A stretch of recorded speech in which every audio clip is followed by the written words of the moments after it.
All right, we're on. Good evening, everyone, and welcome. I'd like to call the City of Homestead Community Redevelopment Agency meeting to order. Today is Monday, February 5th, 2024, and it is 5:30 p.m.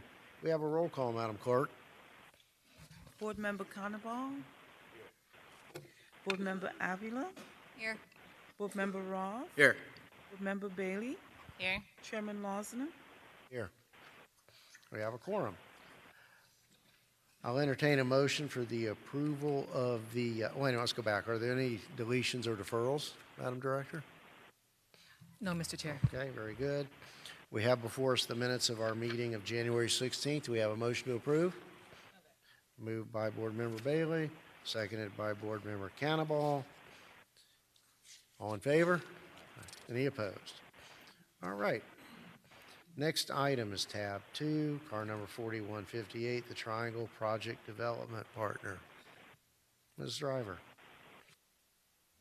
Thank you so much, Mr. Chair. I would like to introduce the item by doing a brief presentation.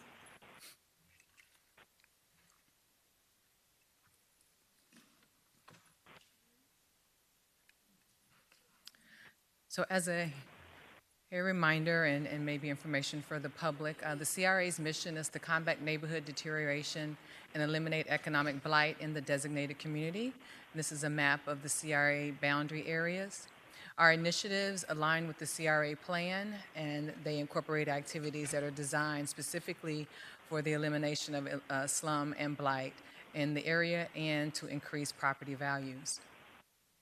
In fiscal year 23, the CRA awarded $400,000 in business incentive grants. Those three recipients were La Patrona, who is scheduled to have a soft opening in April of this year. Cozy Greens, they are targeting an opening next month, March. And then Throwback, their target opening is in spring of 2024.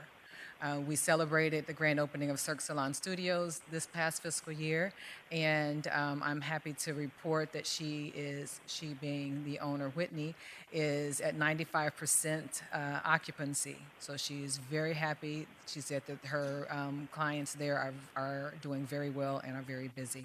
So that's going quite well.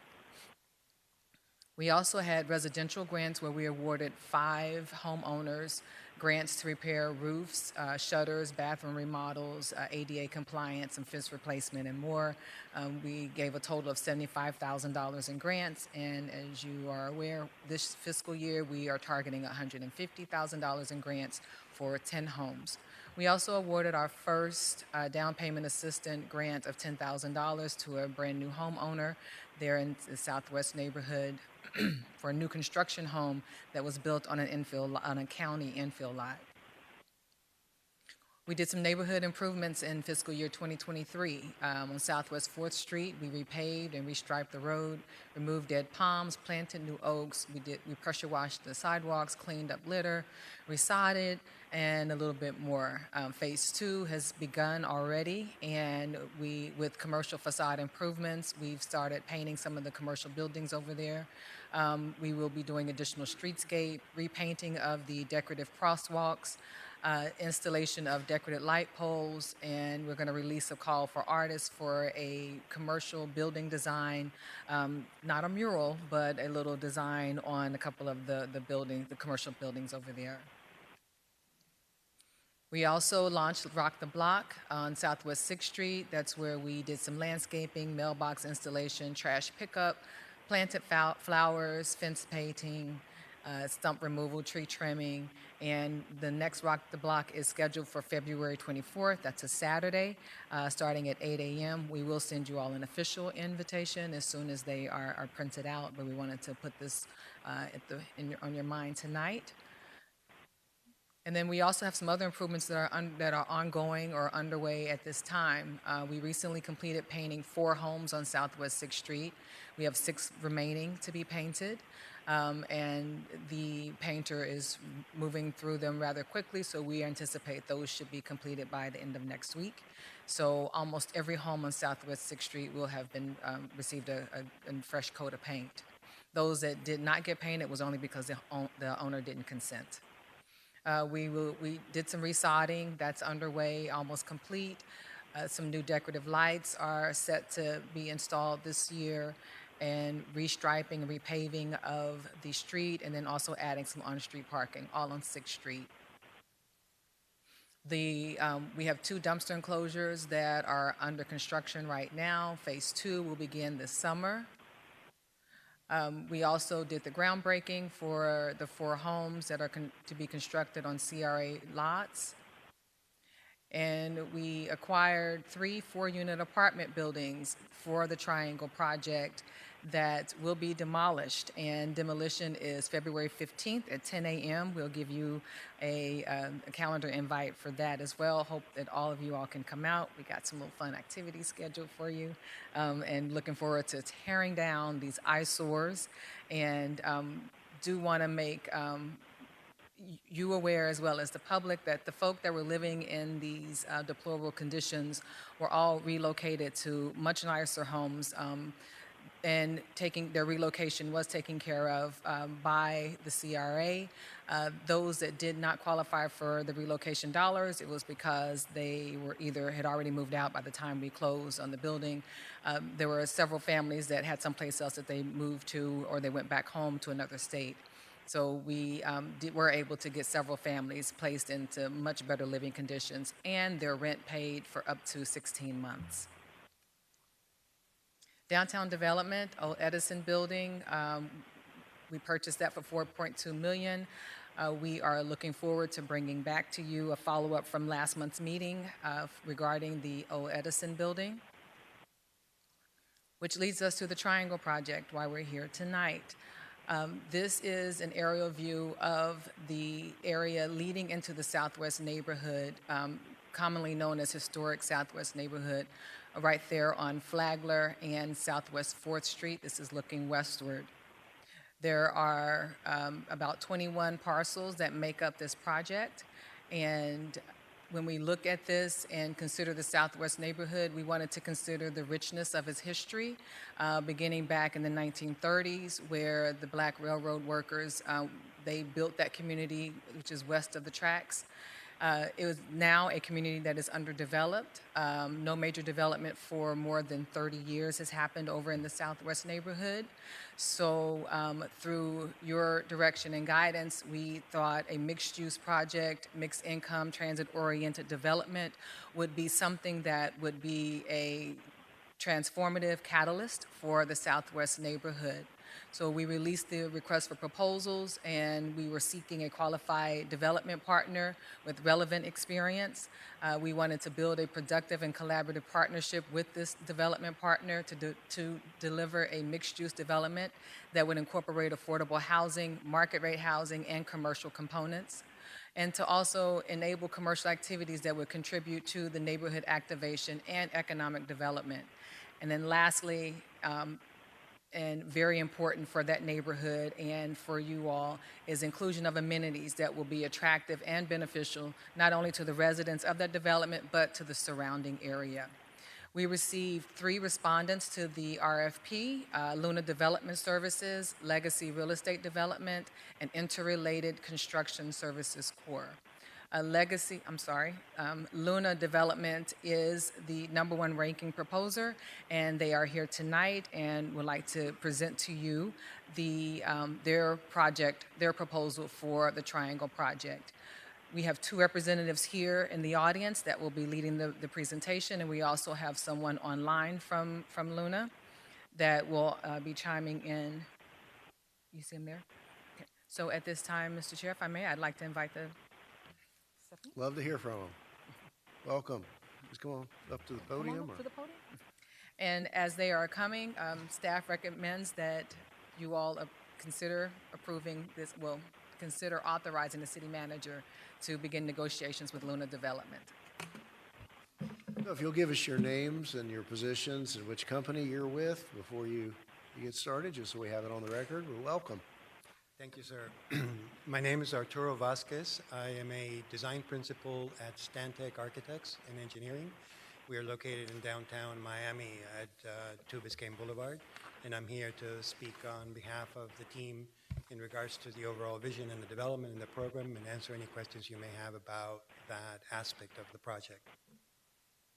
Good night, everybody. I am Stephanie de la Rosa. I'm also here in representation of Stantec. I am a planner, so I work in the community with the community development team.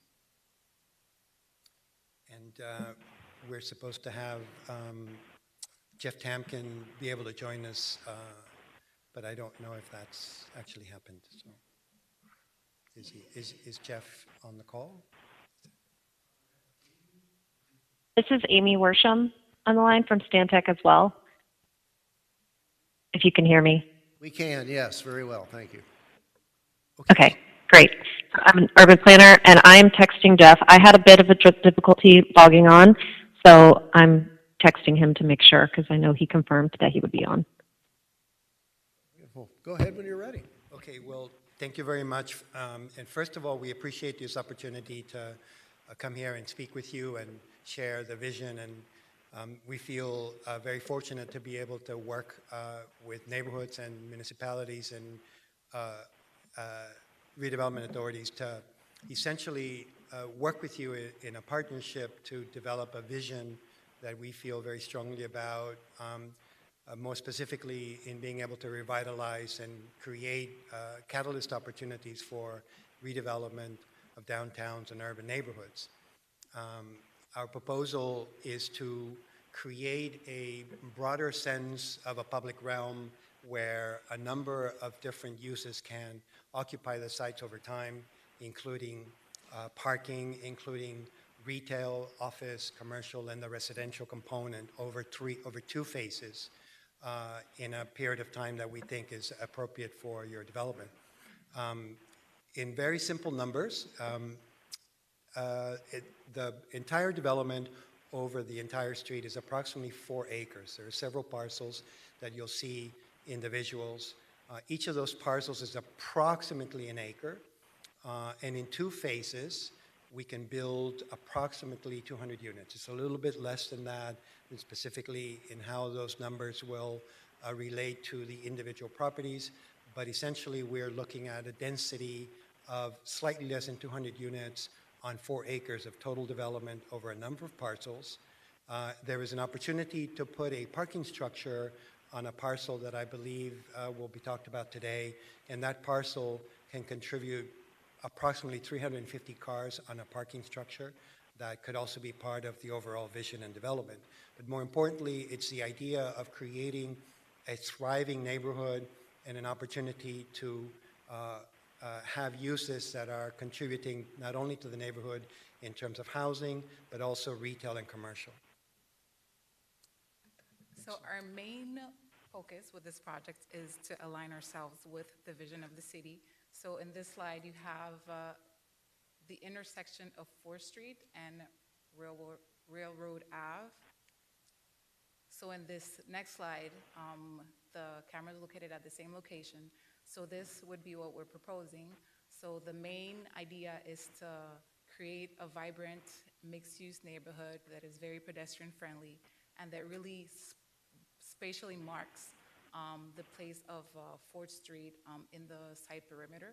So I will let Arturo get a little more into like the opportunities that can be created by having this type of program in this specific location, which is kind of like a transition, an entrance to the Southwest neighborhood and then a transition to all those single-family neighborhoods that are located a little bit more to the west. What other cameras? Do I just go this way? So here's a plan that shows the overall concept. You see building A, B, C, D, E, and then what is called future phase 3 building F. Essentially, that's the parcel that is to the rear that if it's able to be part of the development can provide significant parking that improves the opportunity for that corridor, not only to be looked at as a pedestrian corridor with the retail uses along each of those buildings, but also be able to put some of the parking requirements into play. In the first phase, we anticipate buildings A and B. Each of those buildings sits on approximately an acre of land. Building A is slightly less than an acre, building B slightly more than an acre. Each of those buildings is envisioned to be anywhere between 3 and 5 stories. The complement of the program is the first number of units that we anticipate can be built. Further down south, in a later phase, buildings C, D, and E can be built in a second phase, which is the complement of the development for the approximately 200 units. So just think about 100 units in phase one and 100 units distributed with commercial mixed use on a later phase. And if we're able to gain the opportunity to build on parcel building F, then we can accommodate additional parking structure there of approximately 350 spaces. So the density is about 45, a little bit more than 45 units per acre. We can increase that density depending on opportunities to work with the city and with yourselves in terms of how that makes sense for the development, but it is right in the mix of a density that we feel optimizes the right scale, the right character for the streets, and the opportunity for the development to make sense financially.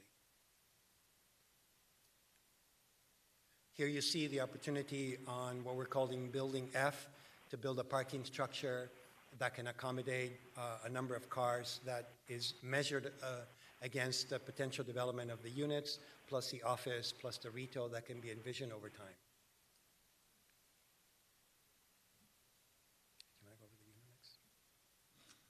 So as we mentioned before, we're still working, we're willing to work with the city regarding the specific density that would be adopted for the project. So we gave a number of, we're playing with two different scenarios. So going in with a low density with 132 units total, or a higher density if we incorporate the parking structure and we're allowed to allow more units, then we would be able to bring up the density and get closer to 60 and have 192. The idea is to have a mix between market rate and affordable housing so that we can create an equitable amount of market rate units and affordable units within the project. So there was also some questions about the image and overall identity. While this is a highly rendered image, this is really just the beginning of a conversation and working with the city and yourselves to be able to create an idea and a vision that makes sense with a number of buildings that can contribute to the street and the public realm. So for us, a rendering represents an overall concept of public space, of how the retail components make sense to create life and activity on the street, and then having the complement of the residential in buildings that range between 3 and 5 stories along the streetscape.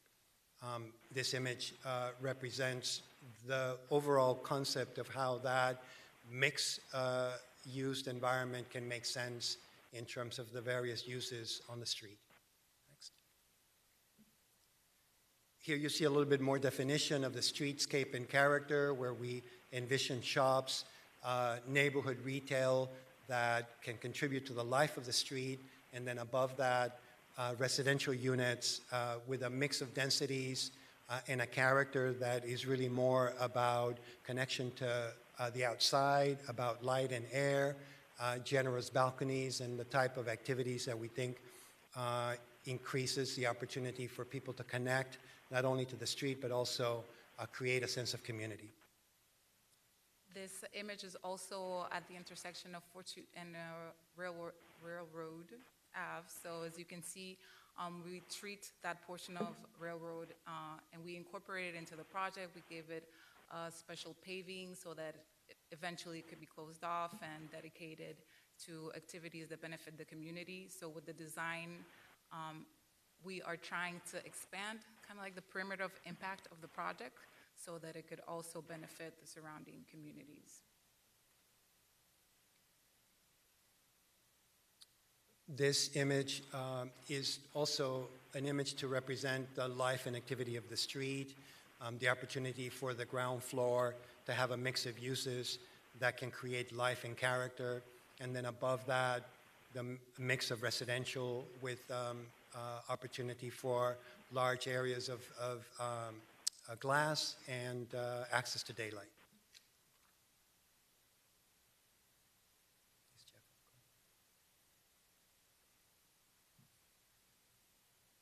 Can we confirm if Jeff is in the call?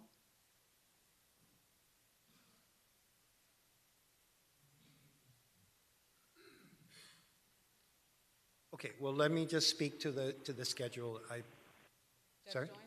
Up there.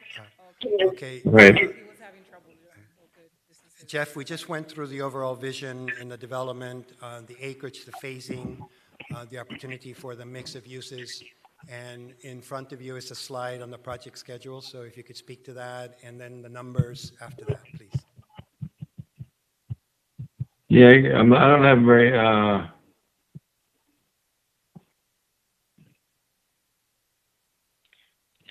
Would you like me to speak to this one, Jeff? Give you a moment. yeah, you came in fine.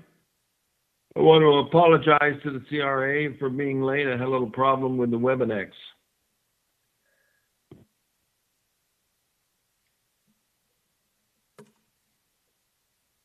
Jeff, we're on the project schedule slide. Do you want to Right. take it, or do you want me to go ahead? No, you can go ahead. Okay. So this is the project schedule that's proposed. We understand that the city's required completion date is January 18th, 2027. There's the 2 phases of development, well, actually 3, that were presented in the conceptual plans that were spoken about in the earlier slides. The first phase of the development is our understanding of what is the required completion date of January 2027. We put in the proposed schedule a completion date of Q2 2026. That is a very aggressive timeline. Provides about a little bit more than 2 quarters for the design, 1 quarter for the permit approvals, and a quick construction process. We want to really go at the project schedule aggressively to finish ahead of schedule. And part of that is to allow for, if there are any unexpected schedule delays, such as hurricanes, permits that are having trouble getting through, something like that, to give a buffer with the county requirements. Following the phase 1 and 2 development, or phase 1 development is phase 2, and that follows just shortly after, just 2 quarters behind. Phase 2 does have some more requirements with utility moving and working with some of the parking. So that one we anticipate to take a little bit more time to get started.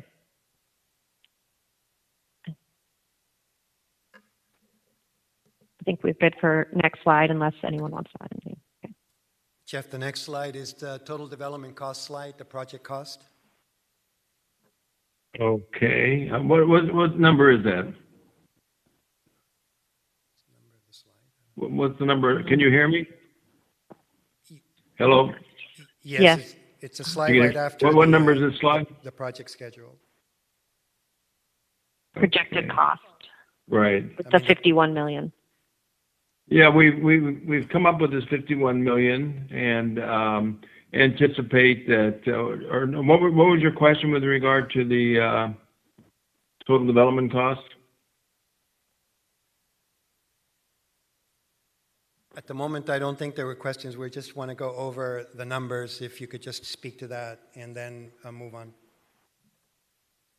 Yeah, I don't think I have those where I am now. I have those numbers with me. I can go ahead and. You have those? Okay. So the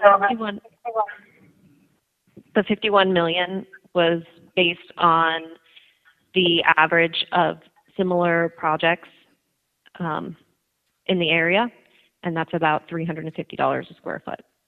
So phase 1 of the development was projected at about 28 million, followed by phase 2, which was 23, for a total of the 51 million. We're good for next slide. In summary, And now we're in. yeah, those are the visuals that we wanted to discuss with you in terms of the overall vision, the project cost, and the schedule. If you have any questions, please. Okay.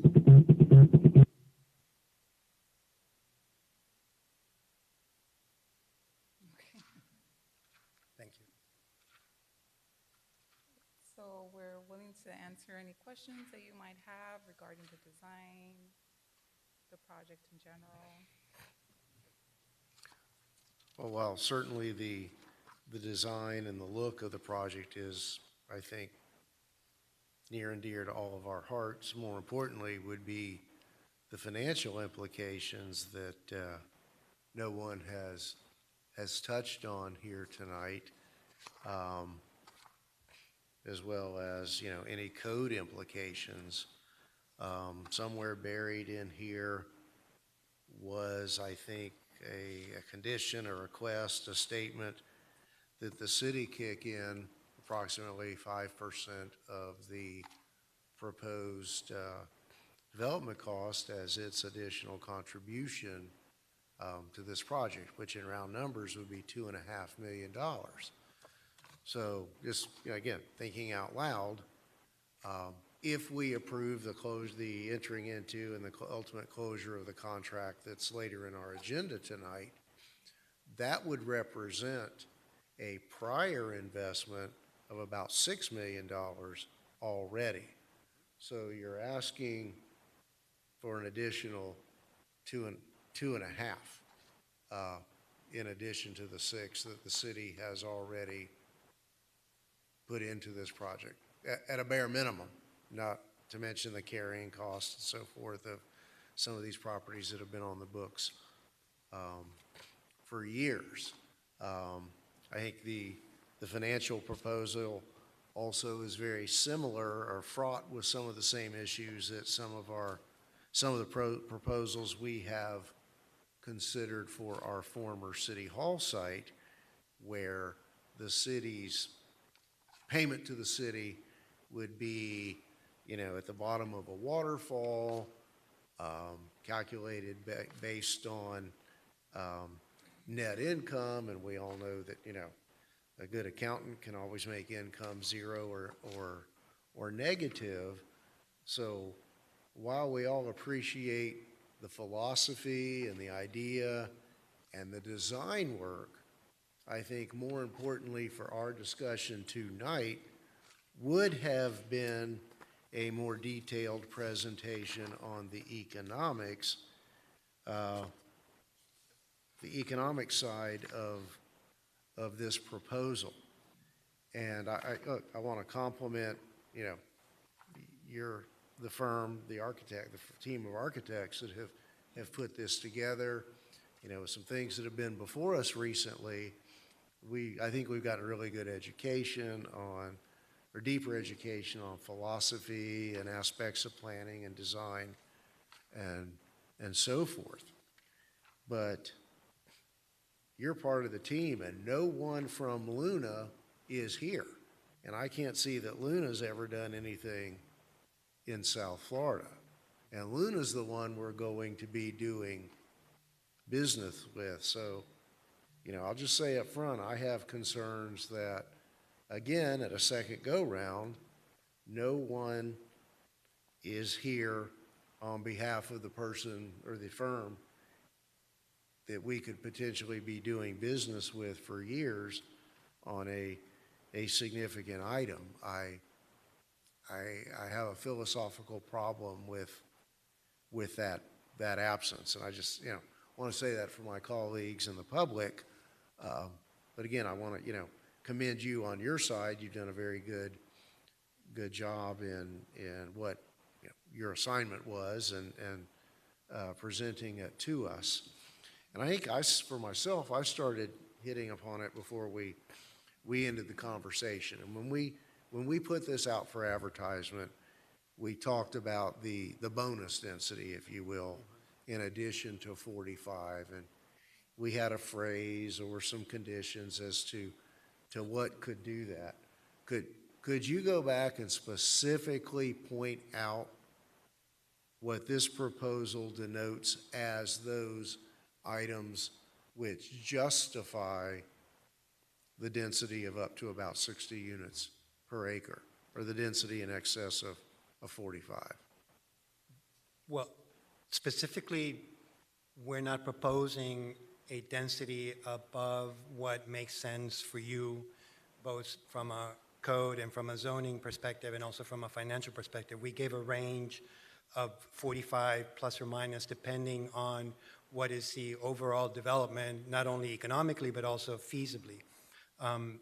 At 45 to 50 units an acre with the lots that you have available, if you go back to the slide, and I'll just give you the answers so that I can try to put that into perspective. So each of the lots has a different size and character. The first lot, which we're calling Building A, is a rather narrow, longer, so we can build a little bit less there since it's contrived. The block Building B has an opportunity for the density to be a little bit larger, reaching some of the higher levels of units per acre, but it's all going to come down to how much that makes sense financially for the city in terms of the development cost and also the parking. So for us, philosophically and ideally, the lot that we're considering Building F is the trigger. Because if that lot is available, then we're able to offset a little bit more density than the 200 plus units, 192, at less than 50 units an acre. If you're looking for an opportunity for more acreage, the only way I could talk about that is to be able to say that there is an offset and a balance with perhaps the second phases where maybe you don't build as much office or commercial because we don't know what the economics of that's going to be 2 or 3 years down the road. So there's a flexibility in the parcels in the second phase and in the F parcel that would trigger an opportunity for higher density without it looking like you're asking for that much more, either philosophically or physically in the overall development. The front end of the development, I think, is really just defined by the first 2 lots, which have a character that probably doesn't allow anything higher than that. But the southern parcels in phase 2 has more opportunity for the flexibility to happen based on the financials of phase 1 and the economics of how those uses can make sense if you're looking for a little bit more density. Well, personally, I'm not looking for more density, but, and not to put words in my colleague's mouth, but I think some of the phrases we kicked around when we were crafting our directions for the advertising is, what are the amenities, what are the wow factors that would justify anything in excess of 45? Mm-hmm. And I apologize, it appears that I don't have it specifically tabbed here in my notes on the agenda, but I believe that I had read somewhere either in the narrative or a chart that the actual density for the built-out project would be 60. Mm-hmm. Is that correct?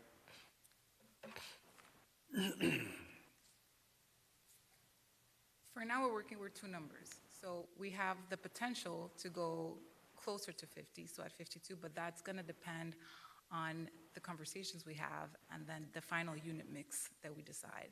So we gave a preliminary mix of topologies, but then that list can greatly vary. So depending on the conversations we have with the city and the necessities that are of the actual market, then we could decide, well, maybe we can have less 1 or 2 bedrooms because that's not really the topology that we really benefit for. We could have more 1-bedroom and studios. So then that would mean more units, but then with less necessities spatially for each unit. So that is also something that we're going to define together as we develop the project and as we go more into detail into the real necessities of the city. Okay, if I could, let me go through what I've tabbed really quickly. I don't know what page, you have a tab 9, financial narrative and approach. It looks like it was cut and paste because it still references the city of Orangeburg contribution for parking and infrastructure at $750,000. So is that $750,000 accurate if we put the city of Homestead's name in there rather than Orangeburg, or are these numbers not accurate either on tab 9? I don't think I can speak to that, Mr. Okay. Mayor. Yeah. Just, That, Ellen, so, I live Mike, caught that after, and he said that he updated all the numbers and keeping in the city name. That was a mistake from copying a former pro forma, but that the numbers were updated. Okay, so the numbers that we have in front of us are not necessarily accurate either. The updated numbers aren't here in our package. Is that correct? No. The updated numbers were specific to Homestead. Okay, but we don't necessarily have, the members of the board don't necessarily have that in, let me go back to that. Mayor, Look, I fully get cut And- and paste is a wonderful thing until it's not. Mayor. Well, it talked about, I'm sorry? So if I may, just to clarify the point with Amy. So, Amy, the numbers that are included in your submission are the correct numbers for Homestead. You just accidentally left the name Orangeburg. Is that correct? Yes, that was. Yes, that's what Mike Okay, very good. clarified. So, And we do have Jeff, who joined after the WebEx was a little difficult to join. He's here with Luna. who has also joined? Yeah, I've joined. This is Jeffrey Tampkin. I apologize. I had a lot of audio-visual difficulties trying to get on to the webinar.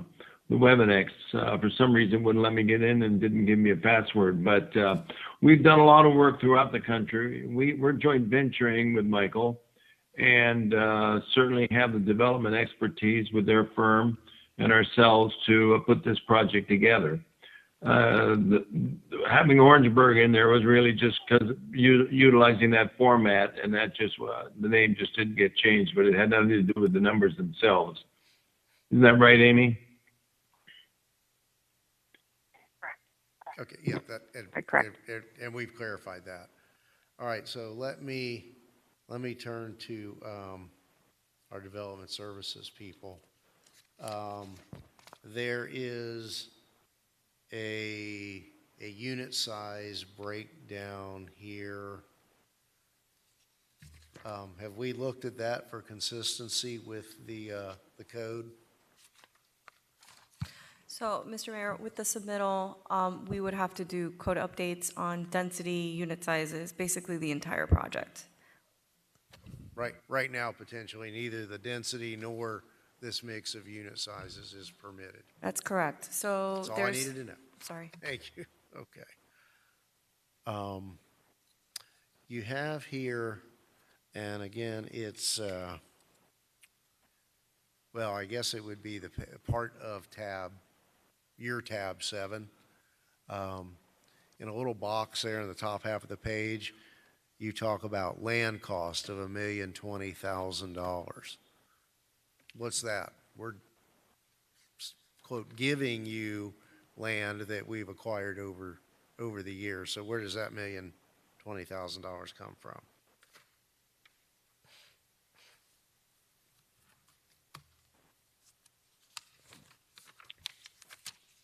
Looks like this.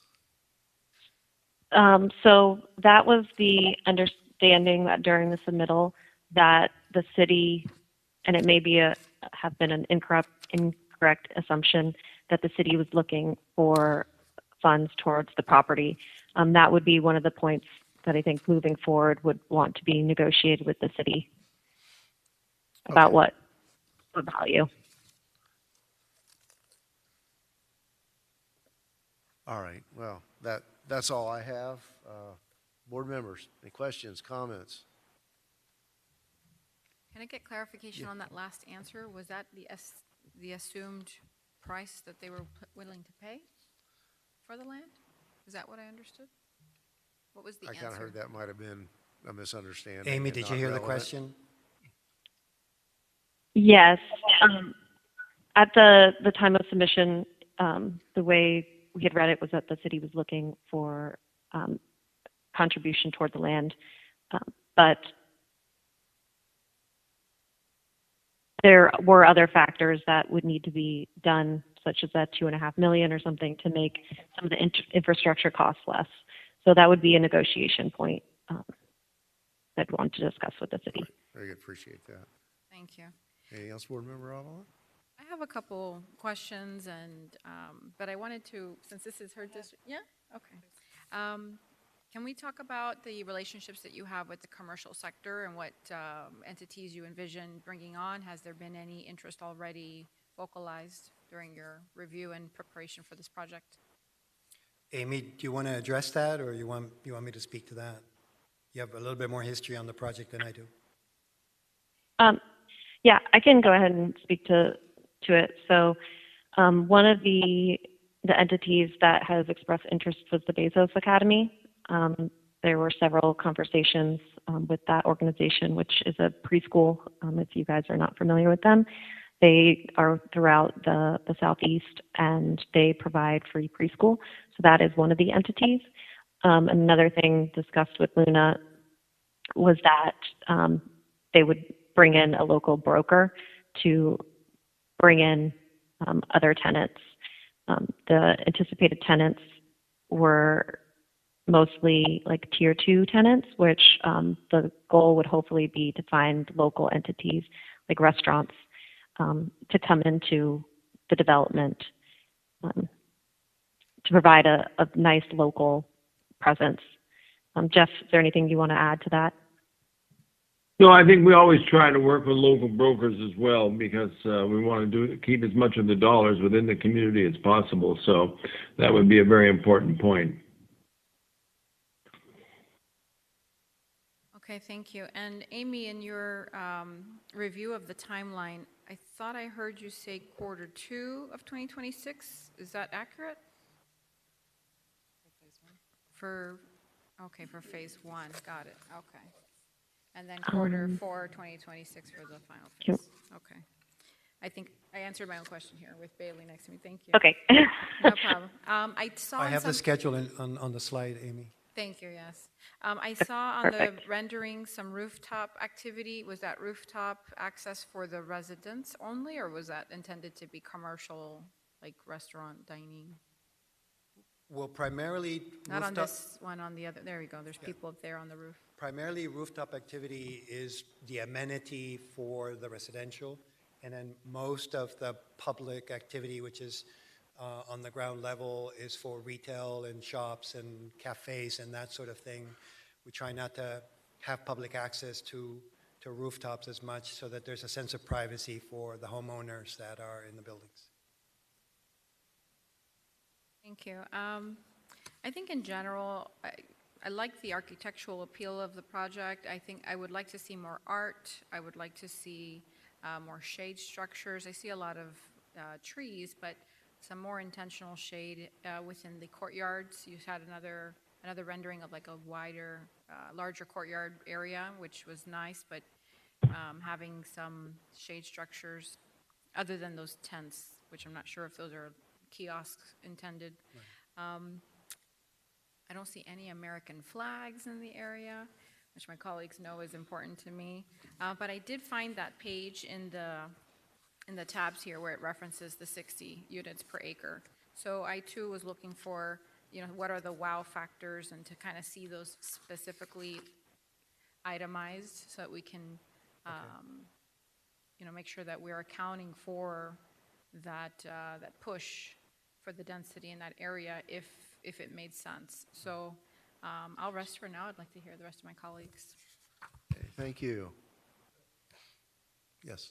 Yeah, so the way we look at it is not just the numbers of, and I know that's what you're interested in, is the exact number, whether it's 45 or 60, but all of that has a lot to do with the mix, right? Because without building more physically on, say, a 5-story building, I can increase the density or lower the density based on not only the unit size, but also the mix of units. And like studio versus 2-bedroom or 3-bedroom.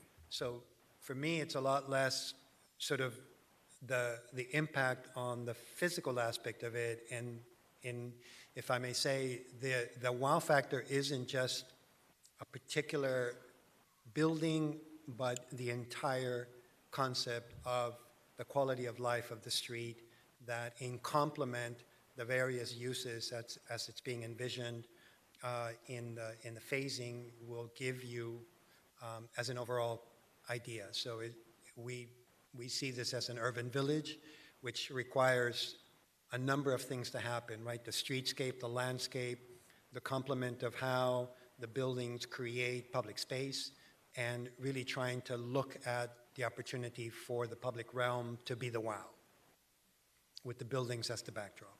And we do have to specify that this is a vision, of course, so there will be opportunities when we start conversations with the city to take this project to the vision that you specifically have for these lots.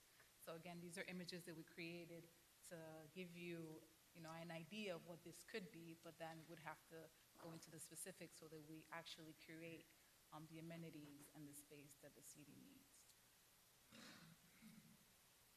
Thank you. Councilwoman Bailey? Thank you, Chairman. Thank you very much for this presentation. I think for me, the most important part is this is just such a key area to have as a gateway into the Southwest neighborhood. So I do appreciate some of the little details here. I think it does look very inviting. I agree with Councilwoman Avila, definitely more shade structures. I read in there a mention of splash pads, so we really appreciate you taking that into consideration. We don't have many in the area. Obviously, South Florida is always hot, so I think that would be something that we definitely should include. The shade structure, the overhangs, I think that's a really nice detail. I really am a big fan of that. There was something similar with the sports complex, and I just think it adds such really unique different things with the way the sun's shining through. What else? Artificial turf, if that is the idea for those large areas, I think that would be a very good call for that area to keep it looking really nice. I love that you're tying in mention of Railroad Avenue. I think that's important as well. And as you mentioned, this is preliminary. I know that we can still talk a lot more about design and amenities.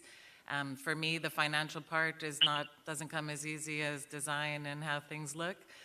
So I was hoping, I know that staff was excited to see that we had some more opportunities financially for you guys acquiring what you need to build it. So I would be really interested in hearing a little more about that and just making sure that we're all on the same page and that this can become a reality. So that's really all I have for now. Thank you. Thank you. You ready? Thank you, Mayor. So I'm a little confused on the conveyance of the property.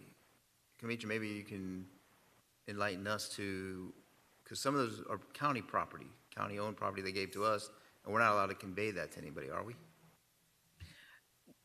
According to the lease, no.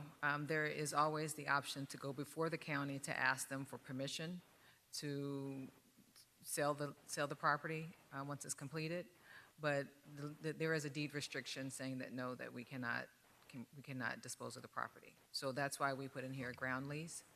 And this proposal, along with all the other two, they all proposed some type of purchase option for the project if it was allowable. And can you elaborate a little bit more on the terms of the ground lease? Have those been determined? No, they have not been determined. That would be during negotiation. They have not been determined. And they proposed, and I would have to ask Amy to speak to what it is that they're proposing for the ground lease option. Okay, so, but we haven't even begun to scratch that surface yet. No, we've been under cone of silence, so staff has not been able to communicate with the proposer until tonight. But there are some financial proposals in this package. Yes. dealing with That's what I'm ground saying. lease. Amy could speak to what they put in the packet and provide a little bit more detail or specificity. Fair enough. Thank you. And Leah is also on the line from Rebel, who also worked on the Old City Hall site that reviewed the financials and would like to speak to in regards to the financials for this project. Can we hear from her now? Is she ready? Yes, I think, Leah? Leah, are you ready? I said yes. Yes, good evening. Hello. My name is Leah Sicki. As Kamitra mentioned, I am with Rebel Group. We're a consultant to the CRA. We're financial and transaction advisors, and we have looked through the proposals. And of course, while we'll let the proposers speak to any specifics in their proposal, I think we would give a little bit of context, particularly in what I believe Mr. Mayor referenced earlier with the comparison to the old City Hall site and that transaction. And particularly looking at the RFP, which was brought out to the market, we do want to emphasize the different way in which this project and this transaction is framed. So there are very different goals. It is a different market and a structure that's expected for this transaction as opposed to the old City Hall site. So you see in the name of the solicitation, we're looking for a development partner. So I believe that the proposers that brought forward proposals for you all to consider took that to heart in terms of looking at what a successful long-term partnership on a ground lease might look like with the city, and what building a successful, economically viable and thriving area could look like in this area of the city. So while, as Kamitra mentioned, there have been no negotiations up to this point, that would be up, of course, to the board to authorize any negotiation and any detailed discussions of the terms. What was put forward in your packet is essentially the developer's preference. So I think that's stated explicitly that they have brought forward a structure that they would find agreeable and acceptable from their perspective as a developer in this market, recognizing the goals of the project. And of course, during the negotiation process, the goals would be to come to terms that would be mutually agreeable also with the city. So that is, of course, all to come. And if the proposer wanted to speak in more detail to any of their financial projections, they could, of course, do this. But again, just wanted to emphasize there are some major differences in terms of the economics, the neighborhood, the development potential of this site as opposed to the old City Hall site.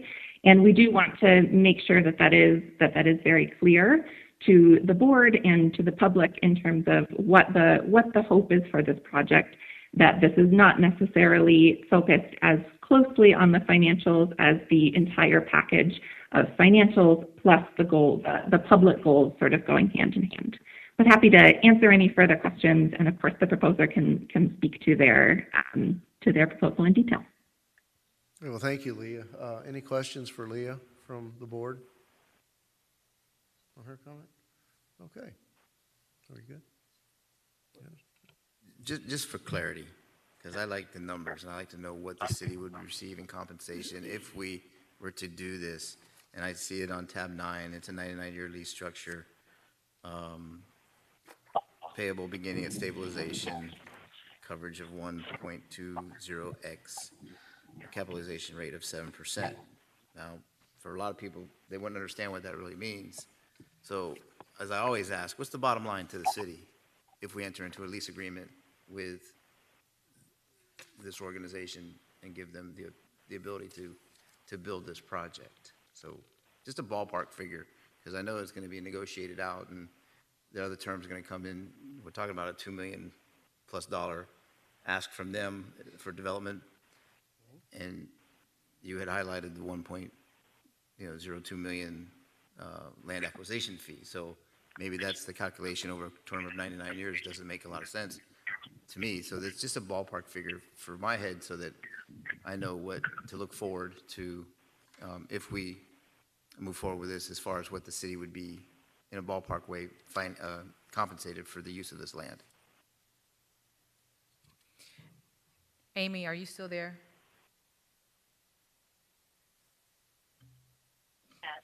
Who's Amy? Yes. Jeff, no, I'm still here. Jeff, do you want to talk to the numbers or? And the ground lease? Amy, we can't. Oh, I hear think you're Jeff. muted. Yeah, we can hear you. Can you hear me now? No, I think you ought to continue on since you've started it, and I was a little late, but we are working on I want to tell the board, we are working on a form of financing also that utilizes an unsubordinated ground lease on the entire parcel, and also would allow us to, all of the cash flow could come back to the CRA. That's something that we're currently working on. Has to. This is a typical public-private partnership type agreement where we would ground lease the land, build the building, and then lease the building back to the CRA or to the city. And at the end of the lease term, turn the ownership of the building 100% to the CRA or to the city for $1, free and clear. But we're not ready to propose that yet. That's some of the negotiations that we would be getting into, obviously with compensation. As soon as the project reaches an agreed upon net income stabilization, and we can maintain debt coverage and investors' returns, if we did have investors, the CRA would receive its compensation, which would be determined during the planning stage. All right, so basically, at this time, you cannot answer the question to what the city would receive or the CRA would receive at stabilization and an agreed upon net of this project. Do you have any pro formas that you have put together that forecast out the entire 99 years? Do you have anything, you're looking for a specific number? Not specific. Or a number, just a or a number in figure. general. Just a ballpark figure. Yeah, I wasn't working on that aspect. I was working more with our, working out this new structure. Amy, did you have that? Any numbers from Michael? We don't have a specific number. There's so many different factors, whether it's the ground lease or the property is transferred, the density, parking, infrastructure numbers. There were so many factors that an exact number was not. I don't have an exact number. Yeah, I think what it means is that once the project is designed and once the project has been priced out so that we know exactly what it's going to cost, including all fees and so forth to the city, we then can see what our cash flow is based upon the market demand, and based upon that cash flow, after deducting the debt coverage, and also if there is an investor return, the balance could go back to the city on an agreed to amount. We just don't have a specific because the project is not completely designed yet. Councilman, if I could, what the CRA is looking for here, conceptually, you see what they're proposing. We're asking for permissions to negotiate with them so we can get that high-level detail that you're all looking for in terms of if this is a lease or it ends up being a purchase, you will have those dollars amount. But we were looking really for conceptual-wise, you just saw the presentation they've done, and if you're okay with the concept, so we could sit down with them and kind of hammer out the details. Kind of like the old City Hall site. Remember, Related came, HTC came, they did their presentations. You like this one better than the other one. And Vice Mayor, I think it was you who said, go get us the best deal you can, okay? So once we could sit down with Luna and hammer out all those details, what the actual costs of the buildings are gonna be and things of that nature, and then we can bring that structure, once again, using the Rebel Group to go ahead and look at the terms, see where any areas of caution there should be. And I think the mayor, you spoke about, percentage of net. Obviously, that's a red flag here at the city of Homestead. So we would hammer all these things out and then bring that back to you all for you all to take a look at it at that point and see if this is something you want to move forward with or not. And I appreciate that clarification. But for myself, I would have liked to have seen some at least some basic pro formas based upon the proposed mix here. Because what I heard a second ago is, we can't tell you what you're going to get until we have a deal. And where I sit, we can't have a deal until I know what we're going to get. So is that a chicken and egg argument or a circular firing squad? I'm trying to figure that out, which way that goes. But while I kill some time waiting for the vice chair to come back who wants to weigh in, sure, go ahead, Board Member Roth. So, and part of the reason I asked that question is because later on, we're going to talk about another property that we're going to invest in. And without knowing the future returns, it's hard to make a decision to add another, what is it going to be, $2 million plus to add a potential parking structure to the development. But at the end of the day, we want to see something like this, but it has to be equitable for both parties. It can't just be equitable for the developer. And, you know, as I fought as hard as I did for the other project, you know, knowing up front a ballpark figure, you're not held to it. It helps us make a decision financially if we want to continue on with this process.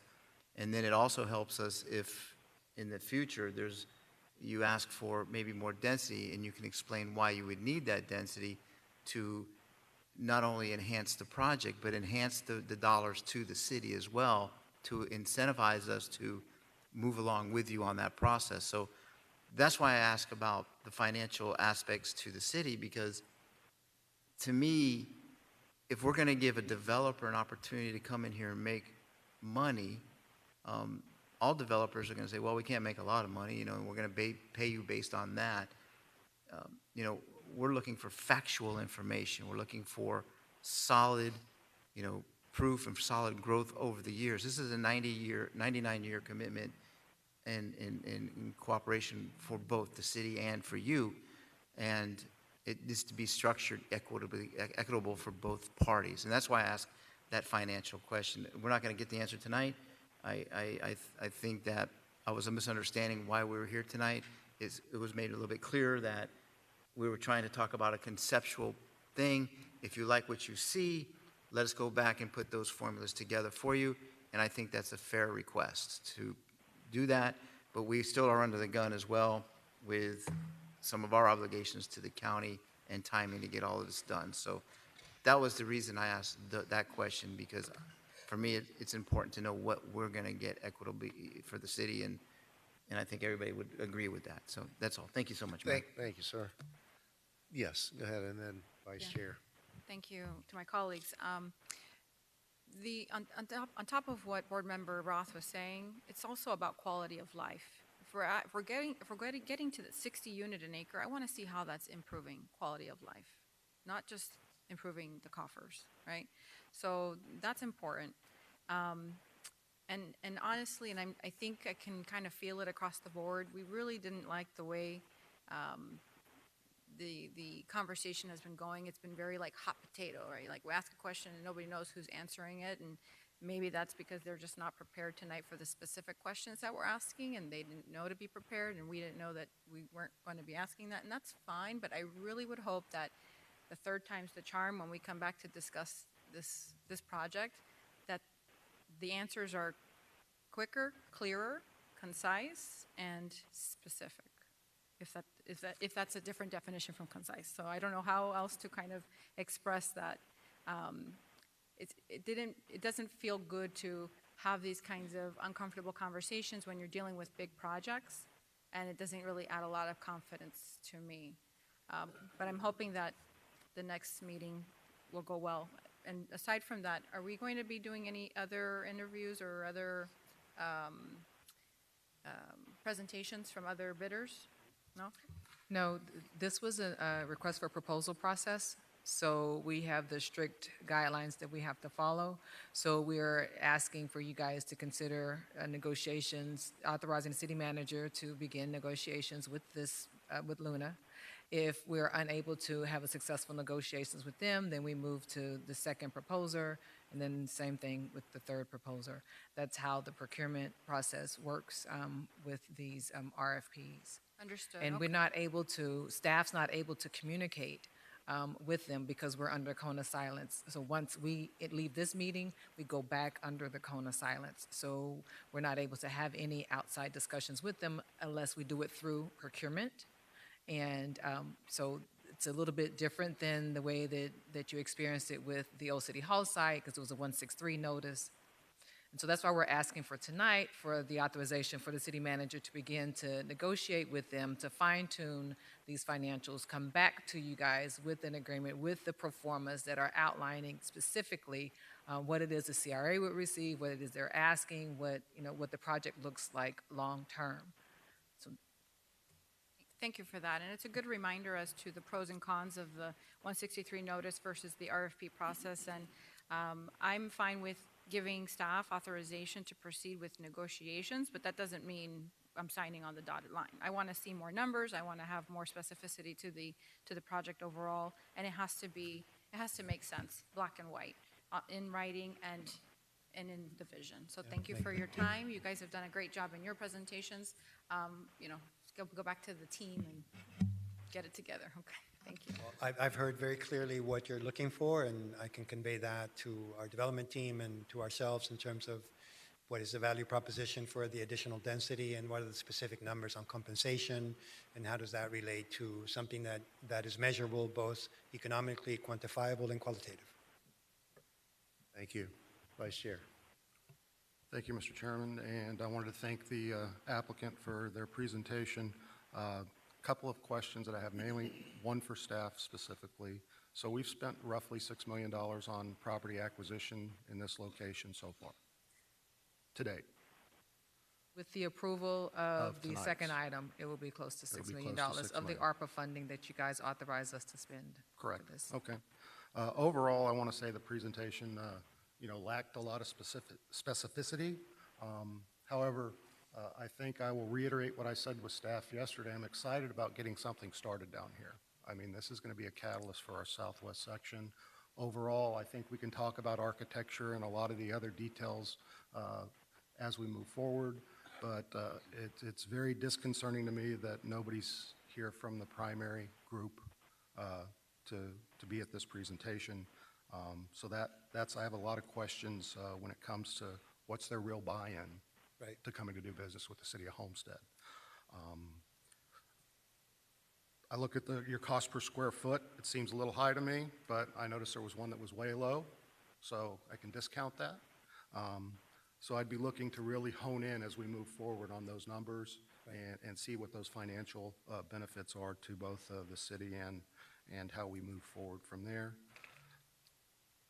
Looking at some of the evaluator notes as well, going through the package, there was specific items noted where more clarity was needed on the financial aspects of this. So I think I'm willing to move forward and give staff the authorization to move forward and have that discussion, but when we come back to the table, we got to have it nailed.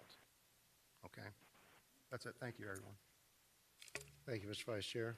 Board Member Cannonball? All right, so I think we touched on it, but I don't know that we ever got a real answer, and it's one of the items we're going to need to see is if the city is going to contribute that additional 5%, based on these numbers and round numbers, $2.5 million, I'd like to know how and where it's coming from, but also a handle on what our other obligations already are. We're going to be readdressing the Edison building in the coming weeks. We have loan obligations there. And I know there have been some really big sales within the CRA boundaries that will increase our revenue, but I think we need to have not just an idea of where that's coming from, but an ongoing kind of mental spreadsheet, if you will, of the ins and outs of the revenue within the community redevelopment agency. Again, I think I've expressed it before, I'm kind of disappointed at the shallowness of the information that's been available to us tonight. Again, I want to reiterate my compliment to the two individuals who are here before us. You know, you'll probably realize that I'm a frustrated architect and that if I had any math skills and could draw a straight line with a ruler, maybe I'd have been an architect. But I ran for city council in Boston, so I appreciate. in Boston, no I less. did. Wow. Don't ask me why. Wow. Well, that's certainly I a felt that- dichotomy of that architecture. We could always help Yeah. better on that side of the table. And don't take this the wrong way, but as we begin to talk about look, to me, this is too trendy. Let's think about something, at least for me, that stands the test of time and is not outdated by the time we finish. Understood. So I guess we need a motion to authorize staff to enter into negotiations? Is that what requested? Okay. So do we have that motion? Moved by Board Member Bailey, second by Board Member Avila. Any public comment on this item? All right, we'll close. Yes. Yes, once you authorize the city manager to begin negotiation, then we're able to talk to them to negotiate. So if I can put a finer point on that, the cone of silence is lifted for negotiations. We still conduct those in the presence of procurement, have minutes taken for those meetings. It's not like the city hall where now the mayor and council or all staff is able to speak with the proposer directly. Very good. Yes, sure. Just one quick thing for staff, as this is happening, to just keep 4th and 6th Street in mind to see how we can make that an easier crossover Chrome Avenue. It's crossing east, either on 4th Street from the southwest neighborhood, either 4th Street or 6th Street, is terrible. We definitely need to figure something out before this happens. Thank you. Thank you, Chairman. Great observation. All right, we have a motion and a second. We've had the opportunity for public comment, so I suppose it's time for a roll call vote. Board Member Cannonball? No. Board Member Roth? Yes. Board Member Avila? Yes. Board Member Bailey? Yes. Vice Chairman Fletcher? Yes. Chairman Losner? A very reluctant and guarded yes. The motion carries. Thank you. What's our next item? Thank you very much for your time. Thank you for very coming much. down. Appreciate it.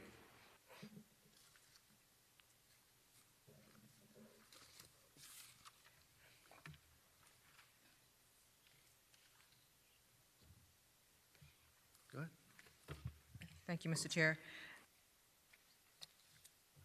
So staff recommends the CRA Board approve the attached resolution authorizing the Executive Director to enter into an agreement for the purchase of real property at 419 Southwest 2nd Avenue using ARPA funds in the amount of $2,840,000 from Lodging in Florida 3 LLC and 419 Studios LLC. As mentioned in the previous presentation, this project is connected to the triangle and would benefit the proposer by serving as initially parking and then maybe some additional commercial space. That it? That's it. Board members, questions, comments? Yes, Board Member Bailey. Thank you, Chairman. Is there a date of how soon we need to let them know? Yes, they've been gracious. We've had to extend the date a couple of times, and so it is February 15th is the date that the last date the seller is willing to wait. And if we end up sticking to the 45 units per acre, that parking garage would not be needed? Is that what I got from? It would be a multi-purpose building. I mean, not multi-purpose, but it would be used for parking and additional commercial. Oh, they left. Sorry, they explained to me that it would be used for parking and additional commercial. At the lower So this would, density. I'm sorry, At the lower density. yes, sir. So this way, they don't have to come back and ask for a variance, a parking variance for that neighborhood. They're gonna have to get a variance for parking, no matter if they go at 45 or even higher. And what is that big building right next to it, basically, right next to one? It's a church. That's what I thought. Okay. And that's, it's such a perfect middle piece to that puzzle, but it's $2.5 million. Councilwoman, if I can, if you all recall, when we started this project, you all allocated approximately $6 million in ARPA funds for this project. It's coming out of that. So we're not grabbing this 2.8 from anywhere else.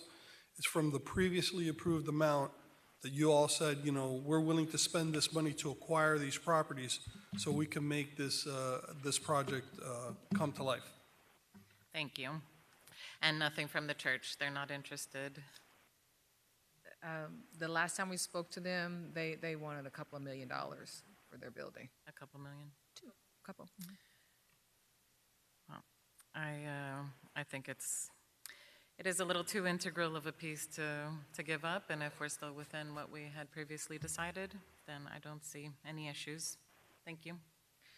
Mr. Chair, I'm sorry, if may I? In addition to us needing that for the Triangle project, that building has been quite challenging for our area. A lot of crime, drug use, and the owner has even admitted to us that they are having these challenges with that property. So it is another one of those projects. We haven't seen the inside of it, so we can't speak to the living conditions.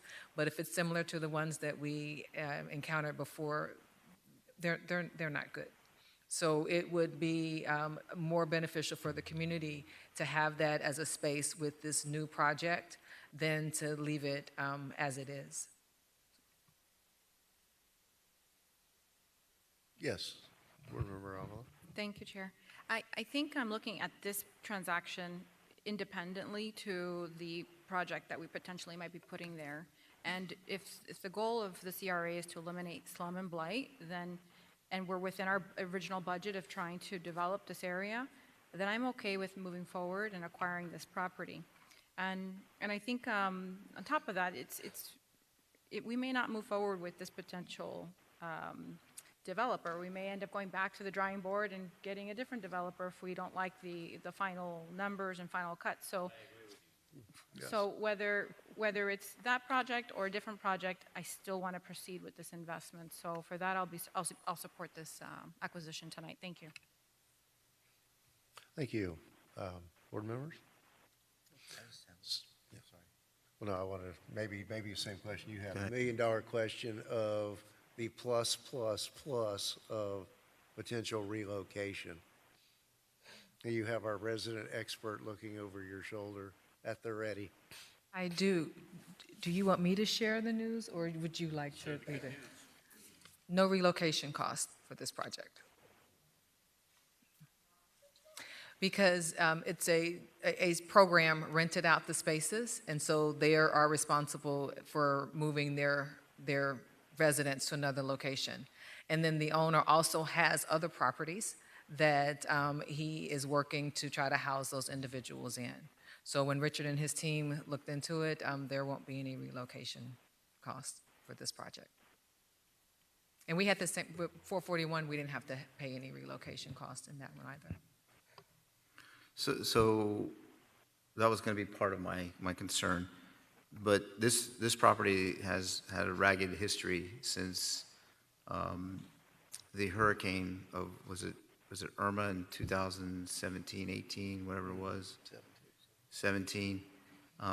The building, I remember in the aftermath of the storm, people were living in this building that was totally dilapidated. It was, and we actually had the police department and code go there and shut the building down. It was that bad. Young children were living there. And I'm just telling that story to get to this story, or to get to this thought. So from it conveyed title 3 times since then. 700,000, 1.3 million in 2019, and this person bought it for 2.4 million in 2022. So how did we come up with our purchase price, and is there an appraisal to back up our purchase price? Yes, it is 10% over, no, 8% over the appraisal price. Yeah, 8.2% above the appraised price. And when he bought the building, they did do quite a bit of renovations to make it livable, repairing the roof, and all 24 units were renovated. So he was just trying to be able to recoup the cost of the renovations that he had made to the building over the past almost 2 years. And we have, this has been, we have other purchases that we have brought before you guys. It's within the range of the 10% or less above the appraised value. And why are we paying above the appraised value? I know we've done in the past. I know this is an intricate piece of the puzzle to expand the footprint of the property. I'm just curious as to why we would pay over an appraised value.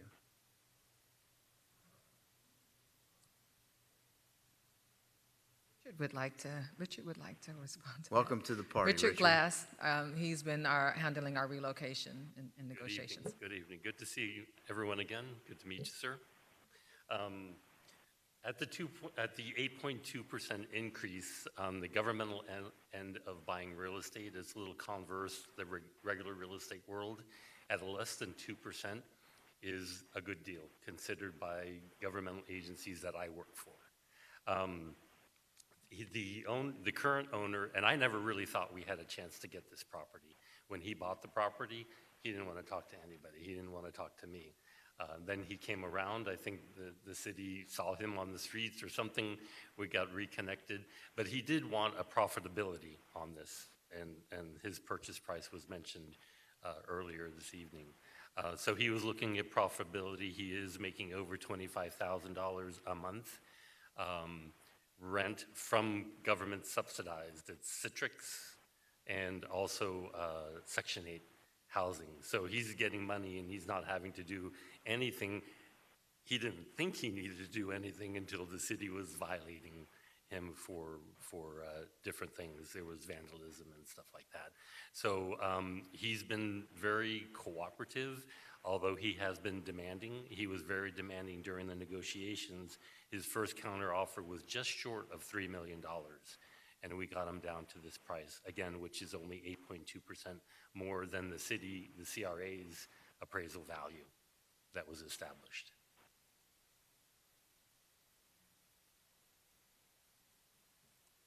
Go ahead, Councilwoman or Board Member. Thank you, Mayor. Thank you. So our price is 2.840 minus 8%. I'm getting appraised value of 2,612. The appraised value was $2,625,000. 2,625. Yes. And then, so if I subtract all that, it's a difference of 215. Are we able to keep the tenants at the 25,000 a month for a while? We don't want to Not keep at all? the tenants. No, you don't want to. You really don't want to keep those tenants. Because what I was trying to see is how long could we, pay ourselves back for that overage, but, so the plan is to completely vacate the building and leave it vacant? Yes. Vacate and demolish as soon as possible. Because we could recoup that in less than 9 months if we're able to somehow generate some funds. So just putting it out there, if there's an opportunity to recuperate some funds. Remember what I mentioned, that the elements that's over there now that they're dealing with. Selling of drugs, tampering with utilities, a lot of vagrant activity. It's Isn't that on us? I'll rest I there. don't Thank know you. that we want to have those tenants. Vice Chair. And not to belabor, but I know I didn't ask this question yesterday, but do we have the number of calls for police service at that address? Vice Mayor, not readily right now, but absolutely I can get that report sent to all of you tomorrow, if you Good. like. Yeah, I believe, because I believe it's quite extensive, not only police, but other services as well. So we'd be looking at a benefit to the community, no matter what. So I think it would free up resources that could be used elsewhere in the community as well, so. And also to take into account in the equation is like Mr. Glass mentioned, and Kamitra as well, we don't have to relocate anyone. That would have cost us a pretty penny, I'm sure, if we had to. So I would equate that as well. And once again, like Kamitra saying, you know, if you want a definition of blight in the dictionary, you're going to see that building. It's a bad building. The police are constantly having problems there. Kamitra mentioned tampering of the utilities as well, so I think we'd be doing the community a service. And what we will do for the benefit of the city and the CRE, we'll make sure that the tenants are treated properly, that they're just not get out and they lock the door. We'll make sure that they get shepherded to the right place, including to this very same property owner's properties several blocks away and others. Good, and I think that Board Member Avila hit the nail on the head that, you know, our first mission at the CRA is to eliminate slum and blight. It's a big chunk of units. And I didn't bring the numbers with me, but when I first looked at this and did a comparison on what we paid per unit for the two-story fourplex versus this, and over the period of time, the way the market has changed, relatively speaking, it wasn't that bad of a differential on a per unit basis. You are correct, sir. Not that I really like to justify spending that kind of money on something we're going to tear down, but this is bigger picture. Vice Chair. Just one final thought. We need to make sure we're planning ahead. As soon as we have closure, we need to do this demolition quickly. Can't linger on for months. It's got to go quick. That's all. We've Yes. already started that with this building. Board Member Campbell? Make sure we take all the residents and relocate them and level this place immediately. We don't want to see this thing anymore, okay? Well, I think you announced earlier you have a date for a demolition of those units we already acquired. Yeah, it's Yes, sir. what, 15th? February The 15th. 16th? February 15th at 10 a.m. for the first three. And then, like I said, we've already started getting estimates for how much it would cost to demolish this building. And so this one should go a lot faster. Very good. All right. Thank you, Mr. Glass. Thank you. All right, is there any public comment on this item? All right, I'll close the public hearing and ask for a motion to approve. Moved by Board Member Cannibal, seconded by Board Member Avila. Let's have a roll call, Madam Clerk. Board Member Bailey? Yes. Board Member Roth? Yes. Board Member Cannibal? Yes. Board Member Avila? Yes. Vice Chairman Fletcher? Yes. Chairman Losner? Yes. The motion carries. All right, thank you all. That concludes the formal agenda for tonight. Anything further, Ms. Driver? No, Mr. Chair.